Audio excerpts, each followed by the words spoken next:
Bien, donc, eh bien, merci déjà d'être venu à cette heure où nous avons toute faim.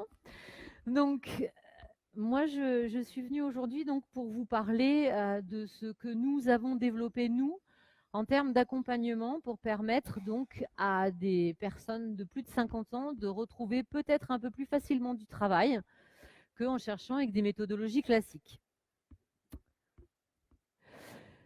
Donc moi, je dirige une structure que j'ai créée en 93. Nous sommes donc depuis 93, donc 25 ans, partenaires de Pôle emploi, de la région, de la métropole, de départements, de tas de structures. Nous avons 22 agences qui sont situées donc sur les départements limitrophes du Rhône et nous sommes 32 collaborateurs. Nous avons donc été certifiés qualité par rapport à nos pratiques professionnelles. Donc nous avons obtenu un label reconnaissant la qualité de nos interventions. Et on a l'année dernière, parce que c'est bien beau de parler de l'emploi, etc., mais il faut aussi que ça se passe bien chez nous. Donc on avait lancé, je ne sais pas si vous connaissez Choose My Company, c'est un questionnaire anonyme qui est envoyé à tous les salariés d'une structure. Donc vous, en tant qu'employeur, vous ne savez pas qui répond, vous avez simplement la volumétrie des personnes qui répondent. Et il y a donc des trophées qui sont désignés. Et donc, nous avons été désignés comme Happy at Work, c'est-à-dire une entreprise où il fait bon vivre. Et nous sommes donc parus dans les échos. Voilà, vous me pardonnerez ce petit moment d'autosatisfaction, mais c'est quand même important. Voilà. Donc nous, depuis 2013, nous animons des groupes de seniors. Donc des seniors, des gens de plus de 50 ans. Moi, j'ai 52 ans. Donc, on a accompagné des personnes et on a obtenu un taux de reprise d'activité supérieur à 70%. Parce que nous sommes partis d'un constat qui est très simple, c'est que quand on est senior, si on cherche par rapport à un intitulé de poste, souvent, on ne trouve pas. Si on pense compétences, on va partir différemment. C'est-à-dire que quand vous regardez une annonce, vous allez avoir tout un tas de choses que l'employeur va vous demander. Ces choses vont peut-être ne correspondre qu'à une petite partie de votre parcours professionnel qui est de fait de votre âge, de notre âge, un parcours très important. Mais il est fort possible que pour la deuxième partie de notre parcours, nous soyons obligés de ne pas travailler par poste, mais de travailler par compétence. C'est-à-dire voir où est le besoin, voir si nous pouvons répondre aux besoins et à ce moment-là, adapter notre profil et effectivement faire le deuil d'une partie de nos compétences. Et ça, c'est quelque chose qui est pas facile à entendre, pas facile non plus à mettre en place, je suis tout à fait d'accord, mais il est fort possible qu'aujourd'hui, il ne soit plus possible de retrouver du travail avec l'ensemble de vos compétences. C'est comme ça. Voilà.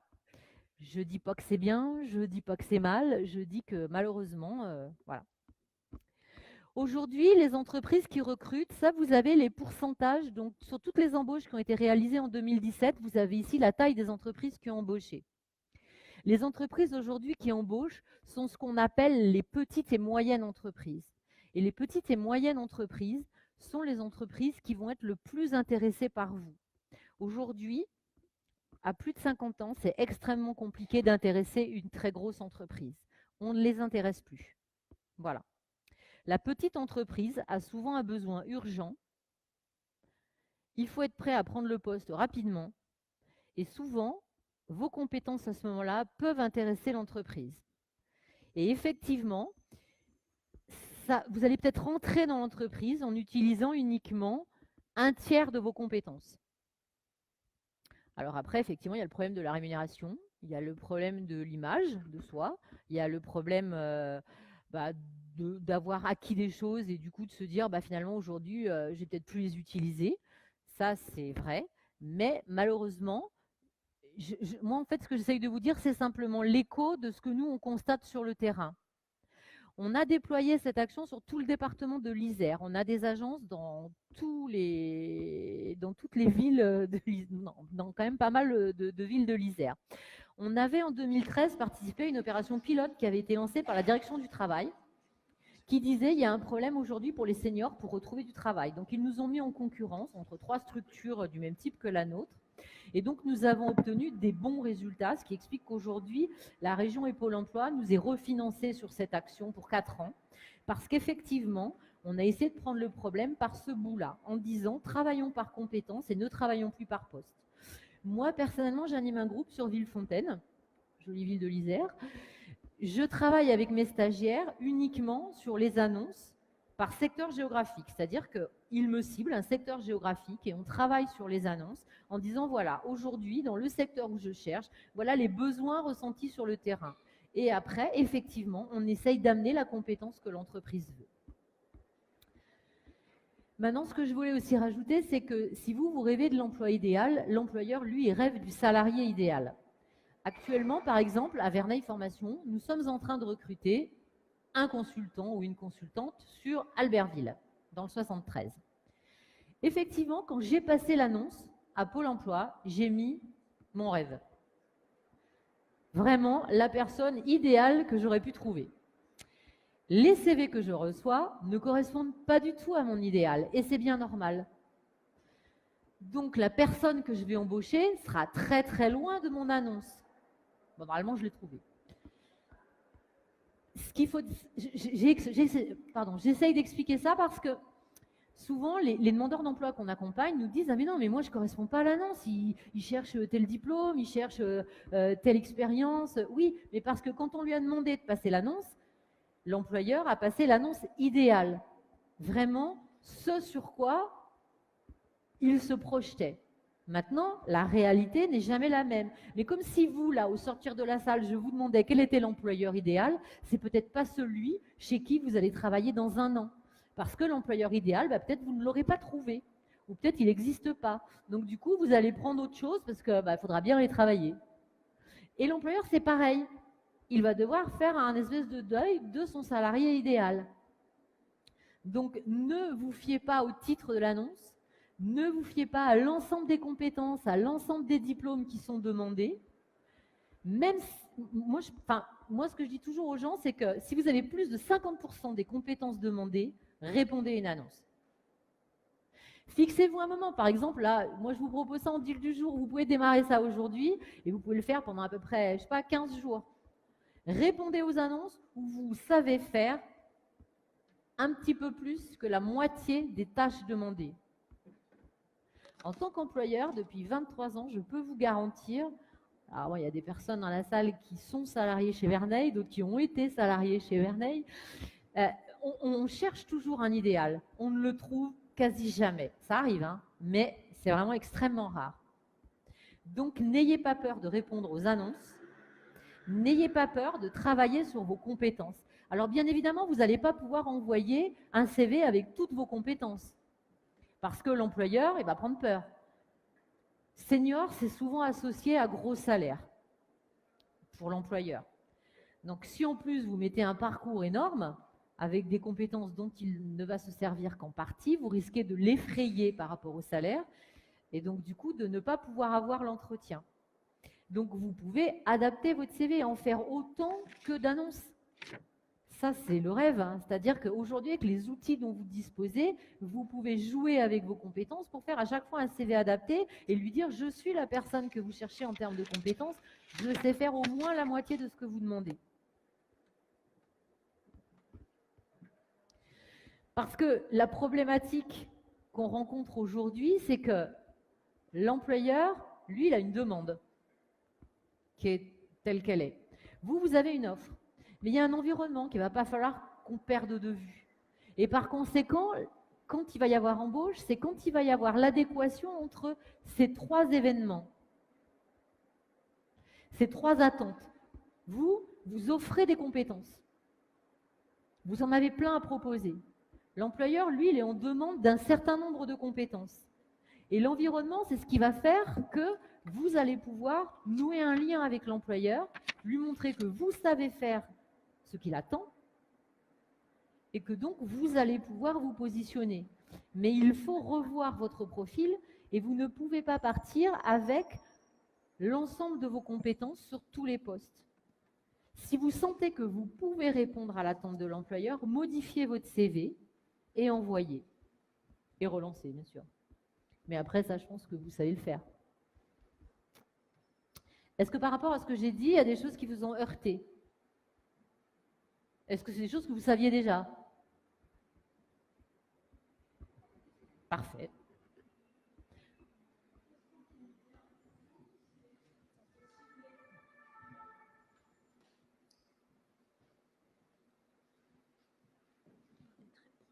Merci.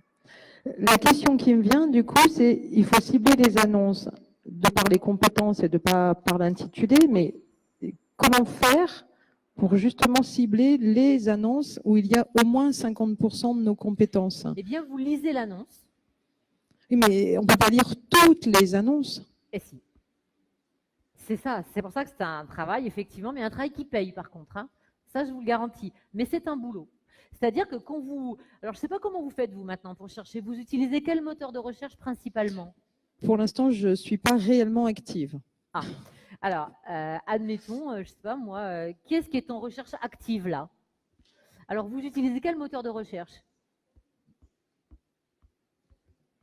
Profil culture. Donc, quand vous allez sur votre moteur de recherche, je ne sais pas à quelle fréquence vous y allez. D'accord, mais des alertes qui sont faites par rapport à des intitulés de poste, par rapport à des mots-clés, par rapport à quoi elles sont faites, vos alertes? Les deux. Alors, moi, ce que je vous conseille, c'est d'aller tous les jours sur un site. Vous pouvez changer. Vous lisez les annonces.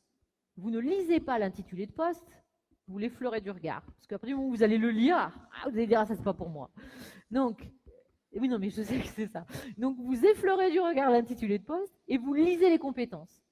Si, quand vous avez fini de lire les compétences, vous dites, mais moi, je sais faire au moins la moitié de ce qu'il me demande. Bon, d'accord, j'ai peut-être pas le diplôme demandé, mais je sais faire. Eh bien, vous modifiez votre CV et vous répondez. Essayez de le faire pendant 15 jours, vous allez être étonné des résultats, vraiment. Oui.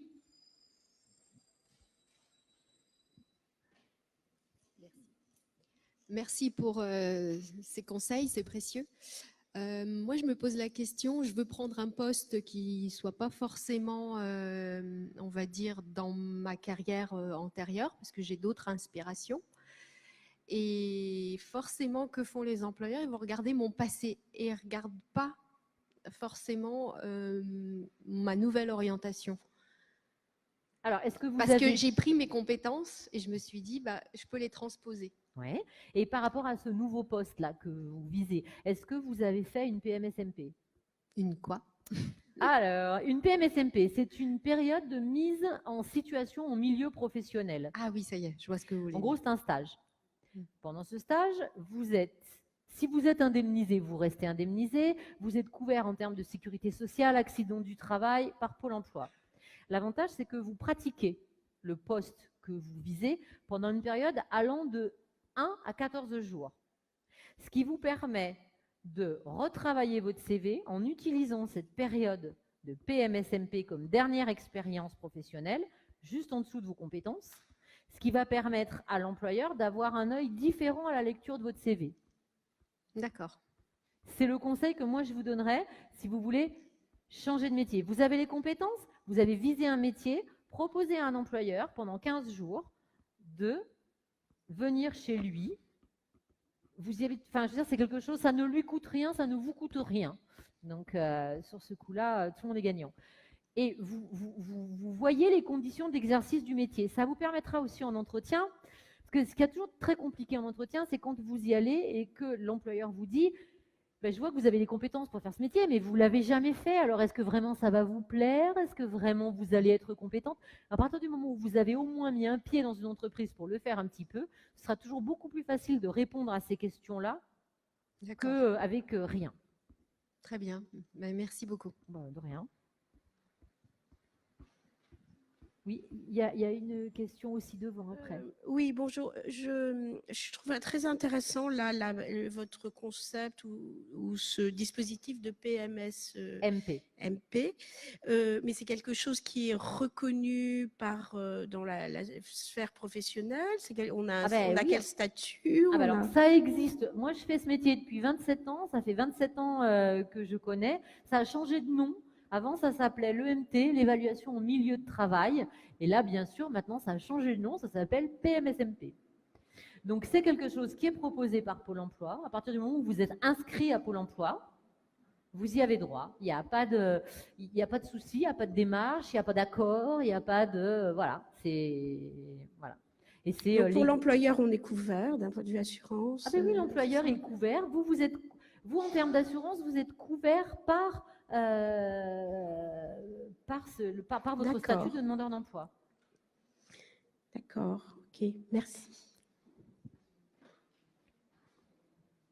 Moi, ma question rejoint en fait à peu près à ça, c'est-à-dire c'était les cas d'ouverture de la MSMP, que je ne connaissais pas. Est-ce qu'on doit par rapport à Pôle emploi vous allez à votre Pôle emploi, à vous, ouais. et vous expliquez que vous voulez faire une PMSMP chez telle entreprise. Et si on vient d'une fonction libérale, est-ce que c'est ouvert? Est-ce que c'est pas interdit? Parce que moi, je sais qu'à Pôle emploi, il y a plein de choses qui m'étaient refusées parce que je venais d'une profession libérale. Non. Vous êtes inscrite à Pôle emploi?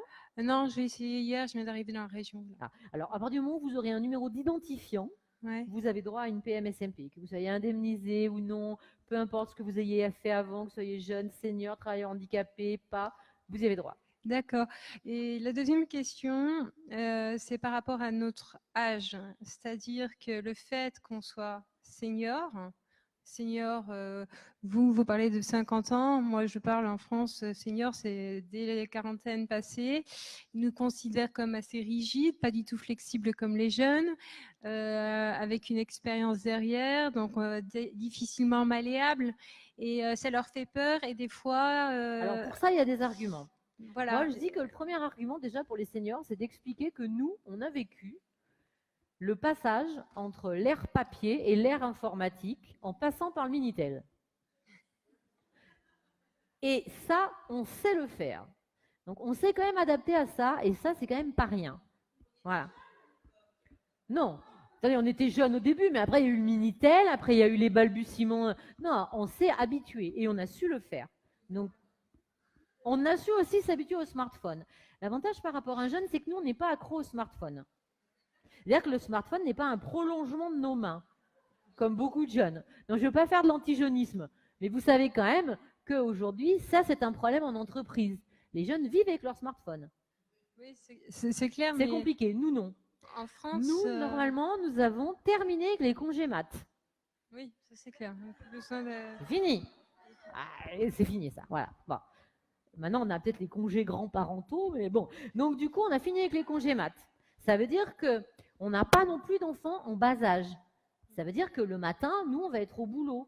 On n'aura pas de problème de nounou. On les a eus, hein. On les a gérés, on a fait notre parcours. Donc ça, c'est aussi des choses à aborder.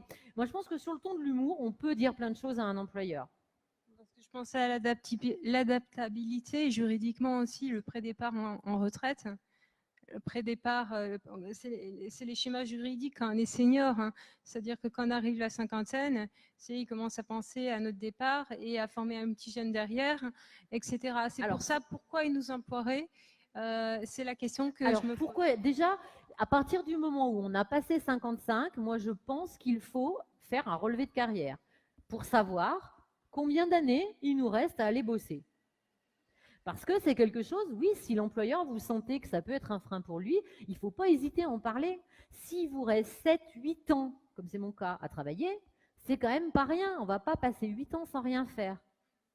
Et je crois qu'en mettant une durée et en nommant cette durée, parce que souvent, ce qui tue dans les entretiens, c'est les non-dits. Si l'employeur peut ne pas oser vous parler de la retraite, parce qu'il peut avoir peur de vous heurter, c'est pas facile de parler à quelqu'un de la retraite.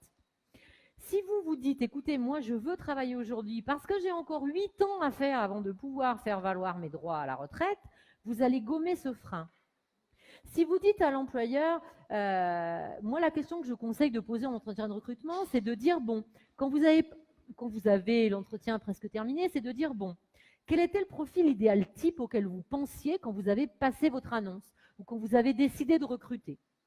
Comme ça, l'employeur va vous parler du salarié idéal. Ça va vous permettre de voir ce qui peut éventuellement bloquer dans votre candidature. Et à ce moment-là, à vous d'utiliser l'humour et notamment l'histoire de l'informatique qui est arrivée et qu'on a vécu. Et c'est quand même pas rien, parce que ça nous a quand même changé nos pratiques professionnelles. Si je vous demande de faire un petit flashback avec votre premier poste, qu'y avait-il sur votre bureau? Moi, j'avais un téléphone, du papier et des stylos, c'est tout. Aujourd'hui, moi, j'ai des jeunes collègues qui m'appellent quand il n'y a pas Internet. On a l'impression qu'elles ne peuvent pas travailler. Il n'y a pas Internet. Ah, comment on va faire? On va faire autrement. Voilà. Nous, on sait faire autrement. Il n'y a pas Internet, ce n'est pas un souci. On a vu le fax, on a vu des tas de choses. Et ça, c'est à dire avec humour pour montrer qu'on a une pratique en termes d'adaptabilité, quel que soit le métier, qui est quand même pas rien.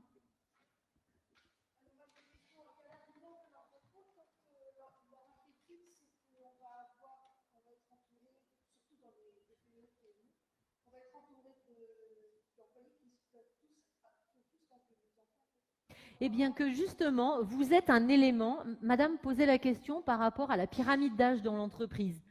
L'employeur qui vous dit, bah, écoutez, moi vous me plaisez bien, mais bon, tous mes employés sont jeunes, comment vous allez vous intégrer? Alors, ça, je pense que la réponse, c'est de toute façon une société, quelle qu'elle soit, et ça l'histoire nous l'a tous prouvé, ne peut pas vivre avec une seule tranche d'âge. C'est pas possible. Toutes les sociétés qui ont essayé de vivre, on a tous entendu parler du jeunisme, etc., ça ne peut pas fonctionner. Une société ne peut pas fonctionner sans accepter un minimum de diversité. Et vous, seniors, justement, vous allez amener une attitude peut-être plus maternante que d'autres collègues à vous, qui, de par leur âge, le sont moins. Et je pense que ce qu'il ne faut pas non plus éviter d'expliquer, c'est que à côté, vous avez certainement des activités, vous avez certainement même familialement des groupes dans lesquels vous êtes, où vous avez des gens de toutes les tranches d'âge, et ça n'a jamais posé un problème. Mais effectivement, l'employeur, lui, peut vous le dire parce qu'il peut avoir eu le problème avec un ancien salarié qui a eu du mal à s'adapter.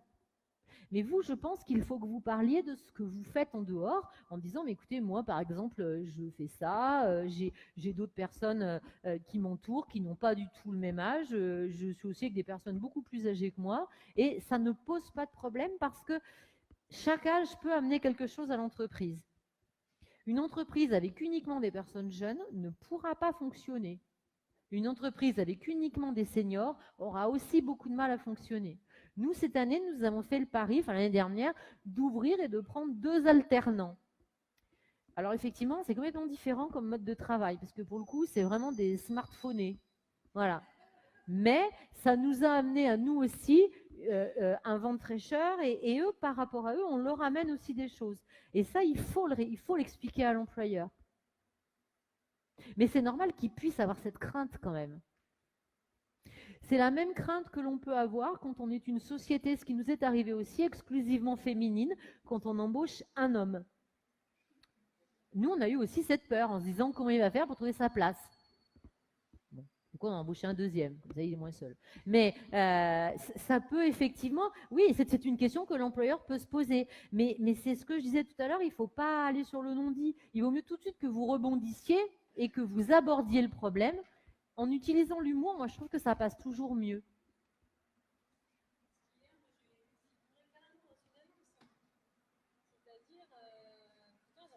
Non, c'est illégal. Hein. Ouais.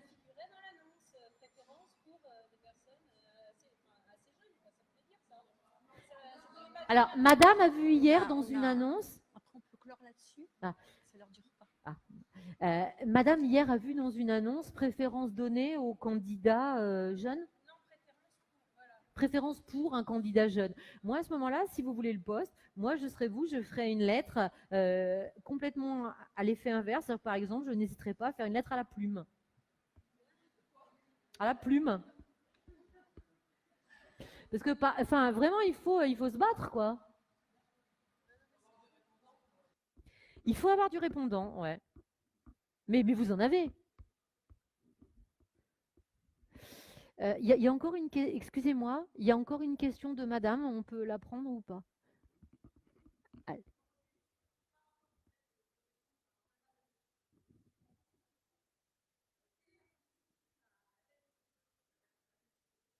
Moi, la lettre de motivation, je conseille de la mettre dans le corps du mail.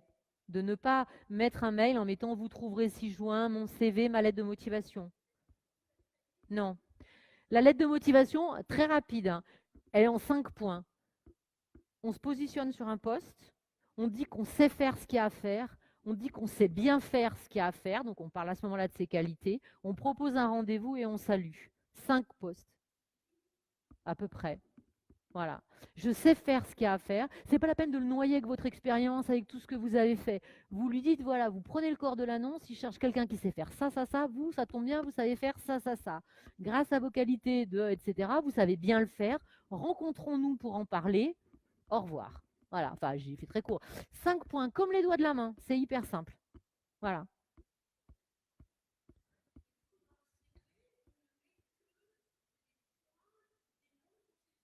Oui, parce que tout le reste, franchement, tout le reste, vous lui expliquerez éventuellement à l'entretien, mais je ne sais pas moi, par exemple, si vous avez été responsable de communication, vous êtes occupé de lancer des produits en termes de marketing et que lui ne cherche que quelqu'un dans le marketing, pourquoi voulez-vous aller noyer votre CV avec vos compétences en communication?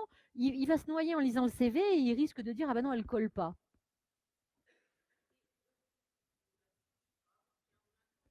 Ah ben plus, hein. Oh, il me reste que 8 ans avant la retraite. Hein. Voilà. Non. Vous faites un paragraphe compétences avec les compétences que lui recherche. Vous parlez de votre parcours là en parlant de vos postes et éventuellement à l'entretien, vous expliquerez. Le but du CV, c'est de négocier l'entretien. C'est pas une fiche produit Ikea, hein, on ne doit pas tout mettre dessus. Le but du CV, c'est d'attirer l'attention pour qu'il ait envie de prendre son téléphone et de vous appeler.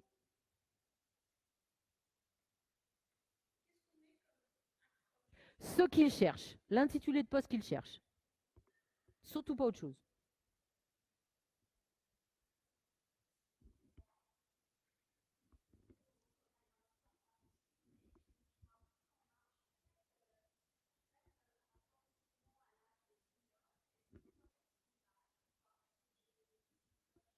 Moi, je dis, c'est vraiment à vous de le voir. Il n'y a pas de règle. C'est comme la photo. Il n'y a pas de règle. Si vous sentez que vous pouvez mettre votre âge, mettez-le. Si pour vous, votre âge est vraiment un problème, vous ne le mettez pas. De toute façon, l'employeur, il n'est pas idiot à partir du moment où il voit en quelle année vous avez eu vos diplômes. Il a quand même une idée, quoi. Vous ne pouvez pas avoir 20 ans et avoir eu votre diplôme en 82, quoi. Il y a une incohérence après. Mais vous n'êtes pas obligé de le mettre. La photo, moi j'ai des stagiaires qui mettent la photo parce que elles disent, notamment des femmes, elles disent moi je suis quand même bien et je veux montrer que je ressemble pas à rien malgré que j'ai 55 ans. Bah mettez-la. Il y a pas de, je pense que le CV c'est vraiment un truc personnel. Si le CV idéal existait, on ne serait pas là aujourd'hui parce que tout le monde serait au boulot. Donc le CV, il faut aussi qu'il vous plaise.